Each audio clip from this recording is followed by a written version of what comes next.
So here is the box pack of the newly released 70mai A810 4K HDR dash camera, which comes with the latest Sony starvis 2 sensor. So let's open up the box and see what are the contents inside.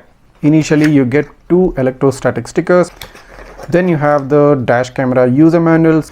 So here are two power cables, one for the front camera and another for the rear camera. So here you go, you have a type A USB connector and a type C USB connector. So this camera comes with a type C port, so that's a really cool thing. So here is the rear dash camera cable. Following this, let's take out the dash cam itself, the newly released 70mai A810 4K Ultra HD dash camera, which comes with a Sony starvis 2 sensor. So pretty much resembles the 70mai A800 on many aspects, I feel. So let's keep it here for some time and let's take a look at what else is inside the box. So here is the rear camera that comes bundled along with the A810. So let's see how much it rotates. So this is a 360-degree rotatable camera with some ventilation holes at the back. You have this gum tape on top, and on another side you have the lens of the dash camera. Is there anything else inside the box? Yes, there is. So here is the mounting adapter for the front dash cam. So the mounting adapter should plug in like this. So it's a sliding mechanism, so as you can see, the mounting adapter slides in, and if you want to remove the dash camera, you can easily slide it out and the mounting adapter remains on the windshield. The front camera lens is rotatable, I think about 90 to 100 degrees, I think, and that's a good thing because it will be able to adapt to various different windshields. What else is inside the box? Let's take a look. So here is the wiring crowbar to adapt the wiring into the beading of the car. The last piece in the box is the 12-volt car socket, which comes with two USB ports so that you don't have to compromise on the USB ports. You can run both a dash cam and an additional accessory with the second USB port. So in regards to the front camera, let's take a look at the back. So at first you have the display here, and following that you have the function buttons right below the display. Then you have the power button and the microphone on the left side. At the bottom you have ventilation holes and a LED indicator. Then you have the mount slot, the camera and the speaker grill on the front with the 70mai logo also indicated on the front. On the right side of the camera you have the rear camera port, the power port and the memory card slot. Then lastly you have the adhesive sticker mount for the dash camera, which slides into place and snugly fits inside. So now let's take a look at some of the important features of the 70mai A810. So this dash camera comes at a price of 19,999, that is 20,000 rupees. It has a Sony starvis 2 IMX678 sensor. The front camera supports 4K resolution of 2160p at 25 frames per second, and the rear camera supports a resolution of 1080p at 25 frames per second. Both the front and the rear camera support HDR. The dash camera has a built-in 3-inch IPS screen which has a resolution of 640 x 360p. The dash camera has a field of view of 150 degrees. It has an f1.8 aperture along with a 7 glass lens. It has a built-in battery of 500 mAh. Along with it, it also has a built-in ADAS and GPS. In regards to parking monitoring, it supports AI motion detection and also supports time-lapse monitoring. The dash camera can support micro SD cards up to 256 GB. So here is a side-by-side comparison of both front and the rear camera during daytime. The front camera supports HDR, and this currently is running at a resolution of 3840 x 2160 at 25 frames per second. It has a bitrate of around 30,000 kbps, and on the micro SD card it takes about 247 MB per every minute of video. And the front camera also supports a Sony starvis 2 IMX678 sensor. The rear camera too supports HDR at a resolution of 1080p at 25 frames per second, and the bitrate for the rear camera is around 8000 kbps. The rear camera takes space of as much as 61 MB per minute on the micro SD card. The rear camera sensor has not been mentioned by 70mai. So overall, the picture quality or the video quality of the front camera is crystal clear, sharp. It has the right level of exposure, saturation and contrast levels. Well, in contrast, the rear camera looks very overexposed and has a lot of noise in the video footage. Comparing to the front camera side by side, you can make out the difference between the quality of both these dash cameras. Coming to the night footage from both the cameras, I think even at night the front camera really excels at color saturation, contrast and exposure levels, but the rear camera tends to have slightly overexposed image along with glare from the oncoming vehicles. Now taking a look at the license plate readability of the front cam. So let's close in on the Toyota Innova a bit to a distance of about 20 feet, and if I go ahead and zoom in on the number plate, so as you can see, a crystal clear noiseless image. Now there is a slight blurring because of the image magnification, but you can individually make out each letter and number easily, so that's a very cool thing. Now closing in at a distance of about 10 feet and then zooming in on the license plate again. Now this is a much improved license plate readability. Again, no noise, crystal clear, individual letters and numbers popping out like cherry. So this camera works best at such close to moderate ranges. Now coming into a very close range to the same car and then zooming in on the license plate. Now the most finest license plate readability you can get at the closest range, and nothing can ever beat this. Coming to the license plate readability of the rear camera. Now let's wait till the vehicle closes in a bit more closer to my vehicle, and if I go ahead and zoom in on the number plate. So here's the number plate, a slight bit of noise and blurriness along with overexposure as seen before in the overall picture quality, but you can still make out the number plate. Coming to the night footage, and if I go ahead and zoom in on the number plate at a very close range of the car in front. Now this looks overexposed because of the glare of my headlight falling on the rear of the car, but you can make out each letter and number easily and there is absolutely no noise. And if I wait for the car to move ahead a bit to about a distance of 20 feet and if I zoom in, now this is a slightly blurred picture but absolutely no noise, and you can still make out each individual letter and numbers, and you can make out the entire license plate. So that's a job well done by this dash camera.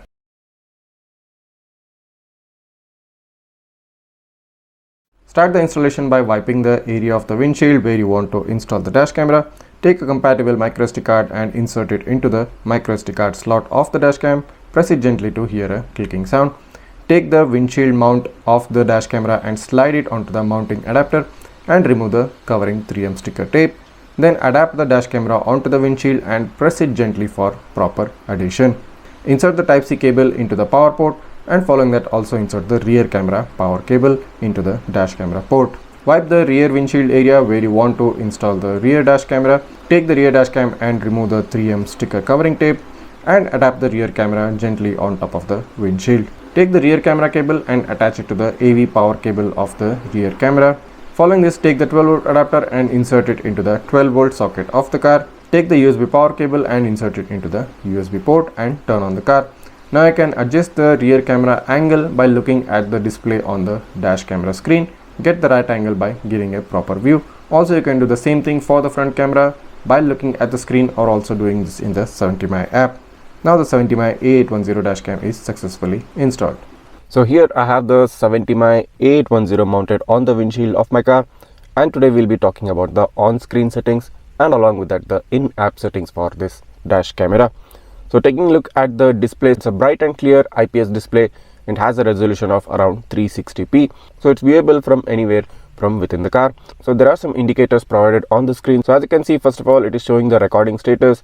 Then you have the hotspot notification, you have the mic notification, and the additional camera, that is a rear camera notification shown on top of the screen. So while looking at the screen, you can know the status of the various different indicators of this dash cam. Following this, you have the current date and time being shown on top of the screen. At the bottom, there are 4 buttons, and these 4 buttons have corresponding logos. So the first button is to switch camera, the second one is the emergency record button, the third one is for the gallery, and the fourth button is for the in-dash camera settings, which you can access directly by pressing on this screen. So first of all, let's start with the switch camera. So if I press on this, it switches the camera to the rear camera view, and you will be able to directly watch what's behind the car using the rear camera. But do note that the video stream is not real time. It takes about 2 to 3 second lag. So that means if you're using this to reverse your car, it might not be very helpful. So let's head back onto the front camera view. So the second button is for the emergency recording. So whenever you face any issue or you see some incident happening in front or the rear of the car, you can press this button and it will record an emergency video immediately. So I'll just show you a demo. So I'll just press on this. It gives you an audio chime, and a recording emergency video notification also pops up on the screen and saves it into the microSD card into a separate folder. So following this, you have the third button, which is the gallery button. So if you click on that, it will give you a notification and it says that entering the album will stop video recording. And if you click on the tick mark, that is the right button, now it has entered the album, and here you have the all videos, then you have the emergency video, parking surveillance video, time-lapse recording, and photo. So you can view all of these within the dash camera screen, and you don't have to open up your smartphone in order to access all of these. And if I click on all video, so as you can see, it is showing up the thumbnails of all the videos that have been currently recorded, both the front and the rear camera. So this is a very neat and a very convenient feature because you can access any video and take a look at the recorded videos of the dashcam immediately without having to connect it to your smartphone. So that was the third option. And now finally you have the settings button. Now this is one of the most important buttons. So as soon as you click on the settings button, you have again some sub menus. The first one is for the video settings, the second is for system settings, then you have the format memory card, then you have parking security option, then you have smart travel, then you have the sound settings. Following this you have the download app option and the system update option. Then you have a factory reset, warranty activation, and lastly the about section. So let's head back onto the first option, that is the video settings option. So if I click on the video setting option, so the first option is the recording duration, and if we click on that, you will get option to record videos from 1 to 3 minutes. So currently it is set at 1 minute. Following this you have the video storage option. So if you click on that, you can select the high compression ratio or the low compression ratio based on your requirement. So the third option and the most important option is the video resolution. So if you click on that, you get three different options for recording the videos, that is 3840 into 2160 4K resolution at 25 frames per second. Following this you have 1920 into 1080, which is a full HD resolution at 60 frames per second, and also you get 1920 at 1080p, probably this is at 30 frames per second. So these three resolution options are available within this dashcam. So let's head back and take a look at some more options. So you have HDR enable or disable switch. You can enable or disable it based on your requirement. And then following this you have the refresh rate options. You can select the PAL 50 Hz, NTSC 60 Hz, JPN 55 Hz. So these refresh rate options are available. Following this you have the speed, latitude and longitude being displayed on the video. So you can enable or disable it based on your requirement. Then you have the 70mai logo, which you can enable or disable. Following this you have the extended cam image, and lastly you have the extended cam rotation, which is the rear camera rotation. So you can rotate the image of the rear camera by enabling or disabling this particular option. So these were the options which are present in the video settings. Then you have the system settings option, and if we head into the system settings, the first option is the Wi-Fi hotspot. So if you click on that, you can turn on or turn off the Wi-Fi hotspot right here. Then you have the power on Wi-Fi setting, and if we click on that, it says when enabled Wi-Fi will be on every time you turn on the device. So this will take up more power and generate some more heat. So preferably keep it off unless you are using it to connect it to a smartphone. Following this you have the screen off time. So you can keep the screen always on, which is going to generate extra heat, or you can select to keep the screen only on for about 1 minute and then for about 30 seconds. Following this you have auto off when stopped. So in this you have the options to do not turn off automatically, auto off in 5 minutes after stop, auto off in 10 minutes and auto off in 20 minutes. So all these options are also present in this. Following this you have the system time option, where you can change the system time. Then down below you have the system language. In this you have certain language options which you can select based on your geographical location. Then you have the date format, where you can select the YYMMDD or MMDD-YY or DD-MM-YY date format. Then you have the speed UOM, that is the speed units. You can select either the kilometer per hour or miles per hour. Then you have the satellite positioning status, which is the GPS status, and if you click on this, it will show you the current status of the GPS satellites being caught by the dash camera. So these were the options in the system setting sub menu. Next, if we head on, there is a format option, and if I click on that, it is going to format the micro SD card. Then you have the parking security option. So you can enable parking security once you have hardwired the dash camera. So first of all you have collision detection, and now it says no parking surveillance cable is detected. So this can be activated once the hardware kit has been installed. So then you have the motion detection, again it needs the hardware kit. So you have the time-lapse recording option, you can enable or disable it. Then you have the smart travel option here, and if we click on that, you have an emergency video and the ADAS option, which is the advanced driver assistance system. You can enable or disable those settings in the smart travel sub menu.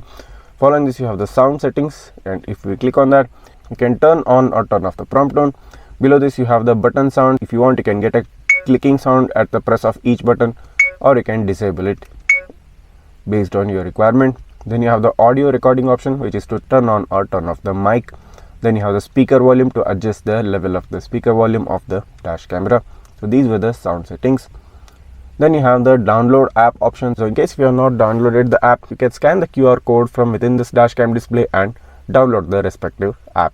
Then you have the system update option. So if you have downloaded any system update file, you can come to this menu and start the update process of the dash cam. Then you have factory reset option, which will reset all the system settings to the factory settings. Then you have the warranty activation option, which again shows you a QR code in order to scan and activate the warranty of the dash cam. And lastly, you have the about section, which displays the camera model, the current software version and the time it was published. So these were the on-screen settings of the dash camera. Now let's head on to the in-app settings and show you in detail what various options the camera has within the 70mai app. So here is my smartphone and I'm currently going to open up the 70mai app. So as soon as I open it up, it displays that there is no device connected. So I'll just click on the add button and now it is scanning the nearby Bluetooth devices, and here it's already showing the 70mai A810. And if I click on that, now it is telling me to click on the power button to authorize. So as you can see, it is telling me to click on the power button and just click on the tick button right here. It is now currently connected. As you can see, it connected successfully once I clicked on the enable button on the dash cam. So now the 70mai A810 is added onto the 70mai app, and currently it says as not connected. So if I go ahead and click on that button, it is asking me to enable the Bluetooth. So I'll just enable the Bluetooth and the GPS. Now it's currently checking if the dash camera's hotspot is turned on and the Wi-Fi hotspot is on. So I'll just click on the Wi-Fi hotspot and I'll click on the confirmation button. So here is a 70mai A810 Wi-Fi hotspot, and if I click on that, it will connect automatically once I have entered the default password. So now since it's connected, let's head back onto the app. So as you can see, the app is now currently connected and the video is being live streamed on my smartphone. So this is the main interface of the app. On top you have the live video feed. At the bottom you have the mic enable or disable option. You have a screenshot option or a capture option, more like taking a photograph, and then you have the switch camera button. So if I click on the mic icon, it is going to enable the mic and the dash camera will be recording the audio. I'll just disable it. If I click on the camera button in the middle, it just took a photograph or a snapshot of the live video feed. Following this, if I click on the switch camera button, now it is going to switch to the external camera, that is the rear camera. So as you can see, it has switched on to the rear camera. So let's switch back to the main front camera. So now since it switched back, let's head on to the album section. So as you can see, it is giving a notification saying that the device will stop recording when it enters the album. I'll click on the confirm button. So as soon as you click on the confirm button, you get all these folders within the album section, that is all videos, emergency videos, parking videos, time-lapse photography and photos. And also it provides these subfolders within two menus, that is categories and timeline. And you can also proceed to the timeline section so that you know when the video was recorded at what particular time as well. At the bottom you also have some RS visual effects and also option to download the videos. The videos are color coded, so this means the green colored videos are standard videos, the yellow ones showing up are the parking ones, and the red one is a emergency video. So as you can see, there is a red bar right here and you can scroll the timeline to the particular section to watch that particular video, and any purple videos colored will be time-lapse videos. So on top you have the date option, so you can select the particular date at which the videos were recorded or the videos which you want to see of a certain date. So that was about the album section. It's very intuitive and I think it's quite user friendly. So now coming back to the main screen, now let's head on to the most important section, that is the settings of the 70mai app for this particular dash cam. So now the settings menu has opened up, and within the menu you find various settings such as the video settings, the parking security settings, smart travel, sound settings and system settings, along with device data and reset device settings. So first of all, let's take a look at the video settings which are provided within this app. So at first you have the video coding option, and if you click on that, you have the option to select the high compression ratio or the low compression ratio. The high compression ratio is storage efficient, major mobile phone models are supported. Low compression ratio, highly compatible, outdated mobile phones are not supported. Following this, you have the recording resolution and frame rate. So if you click on that, you get three different options, that is 3840 into 2160 at 16:9 aspect ratio, and this is at 25 frames per second.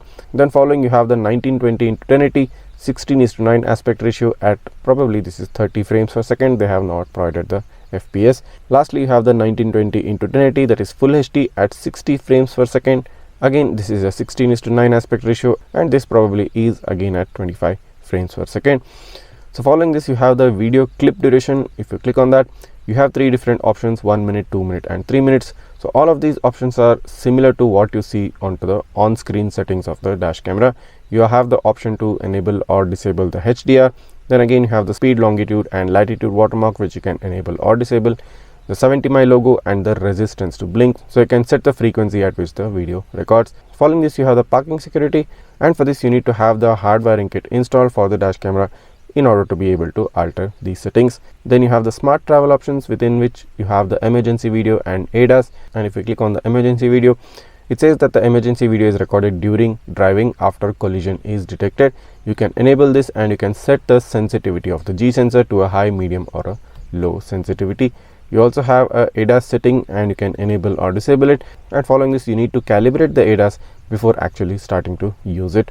In the sound settings, you have the power on off prompt tone and the speaker volume. So all these options are pretty much similar to what you saw in the dash camera.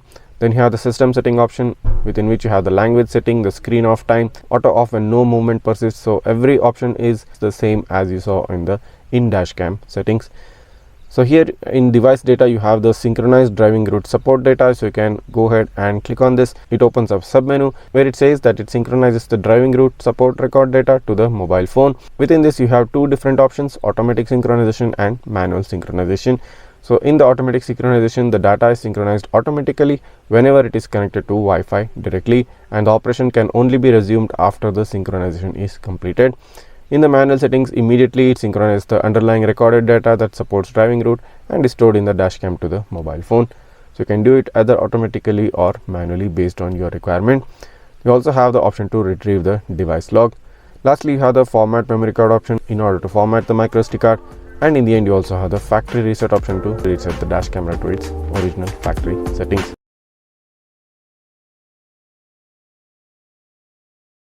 So first, let's take a look at some of the important differences between these two dash cameras. The 70mai A810 comes at a price of 16,999 rupees, whereas the 70mai A810 comes at a price of 19,999 rupees. The A810 has a field of view of 140 degrees and the A810 has a field of view of 150 degrees. The A810 has a standard 30 fps frame rate, whereas the A810 has a variable frame rate of 25 fps for the UHD and 30 and 60 fps for the full HD resolution. The A810 has a Sony starvis IMX415 sensor, and the A810 has a Sony starvis 2 IMX678 sensor. The A810 supports up to 9 languages, whereas the A810 has about 17 languages support. The A810 does not support HDR, whereas the A810 supports HDR on both front and rear dashcam. The A810 does not support motion detection in parking monitoring, whereas the A810 supports AI motion detection. These were some of the important differences between these two dash cameras. So just to show you the difference, on the left here I have the 70mai A800 and on the right here I have the 70mai A810. So looking at the form factor, as you can see, they more or less look pretty much the same. There's hardly any difference which you can make out, but the main difference comes right here. On the 70mai A800 there is a micro USB port, and in the new A810 you have a Type-C USB port. So that's the only difference in terms of the form factor, and also I think there is a small difference in the lens as well. So starting with the comparison of the daytime footage of both cameras, on top you have the A810 and on the bottom you have the A800. Overall the footage looks pretty decent, but in the A800s I think the footage is slightly warmer and also slightly sharper, whereas the A810 gives you a more smoother and a more natural feel. The specifications of the video are provided on the right side for your reference so that you can take a look at it. Coming to the video footage from the rear camera, I think the A810 rear camera has slightly higher noise compared to the A800s, and also both cameras are nowhere close to what the front camera quality does offer to you. Now let's compare the license plate readability of both these dash cameras side by side so that you find it easier to make out which one is the best one. So on top is the A810 sample, and if I zoom in on the license plate of the car, now this is a pretty decent license plate readability, all letters, numbers clearly legible, and a very minimal amount of noise. If we take a look at the sample from the A800s, now this is slightly blurred with a moderate amount of noise, and also the image captured is of a warmer tone. Now if we put them side by side for your convenience, you can definitely see that the A810 sample is clearer and much more better compared to the A800 one. Coming to the rear camera license plate readability, let's zoom in on the number plate of the Maruti Baleno. So this is a sample from the rear camera of the A810. It has certain amount of noise and blurriness, but you can still make out the number plate in daytime at a close range. And this is the sample from the rear camera of the A800s. Slightly higher amount of blurriness compared to the A810 is what I feel, but a higher level of contrast as well. Comparing them side by side, you can definitely see that the A800s has a higher contrast and the A810 has a more softer look. So now let's take a look at the license plate readability at night conditions of both these dash cameras, the A810 on top and the A800s on the bottom of the screen. If we zoom in on the A810, now you can see the light streaks because of the fast movement, but you can clearly make out the number plate, each individual letters and numbers clearly visible. If we take a look at the A800s sample, now clearly overexposed, no letters, no numbers are visible. The entire number plate is whitewashed because of the improper exposure compensation. Now do note that the A800s sensor is not designed to read number plates, and the Sony starvis 2 sensor in the A810 is specifically designed to read number plates and boards. If we take a look at the license plate again, now at a slightly higher distance compared to before, now again a very good read of the number plate, all letters and numbers clearly visible. And if we try to look at the number plate readability in the A800s sample, now again this gives you a whitewashed look because of the headlights of my car falling on the license plate and because of the improper exposure compensation in the 70mai A800s. You cannot make out the number plate in such conditions. Now along with the license plate readability, there's also one more factor which I wanted to show you guys. Now if I go ahead and pause the video at a point, now as you can see there are definite glare lines in the A800 sample, whereas in the A810 there are no glare from the headlights or the street lights, and the video footage is very much natural looking without any glare lines and without any overexposure. Coming to the rear camera footage at night, now this is where things get tricky because the A800s rear camera does seem to offer a better footage compared to the A810, because the A810 rear camera looks whitewashed, has a lot of noise, and also because of the high beam you are hardly able to see anything. Now definitely comparing with the A800s, it offers a higher contrast level and lesser noise level.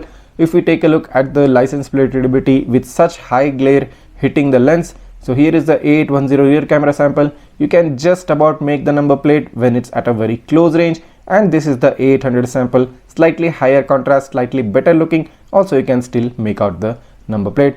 Now overall, comparing the side by side footage, as you can see a lot of noise and exposure in the A810 rear camera sample, slightly better version in the A800s rear camera sample. So what do you think? Which camera is the best one? Well, definitely the Sony starvis 2 sensor has really impressed me, and its nighttime performance is beyond excellent. So considering the point that the A810 comes at only about 3000 more extra bucks compared to the A800s, I definitely think the A810 is the better choice between these two, because it gives you a lot more features and gives you one of the best video qualities available because of its Sony starvis 2 sensor. So if you do want to purchase it, or even if you do want to purchase the A800s as well, you'll find the purchase links in the description of this video. So did this video help you out? Well, I definitely think that's a yes. And if you do feel the same thing, write down in the comments regarding what you think about this video. Your feedback is very important to me.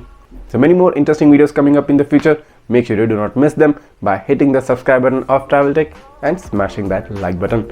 So this was the video for today. Thank you for watching, and until next one, see you.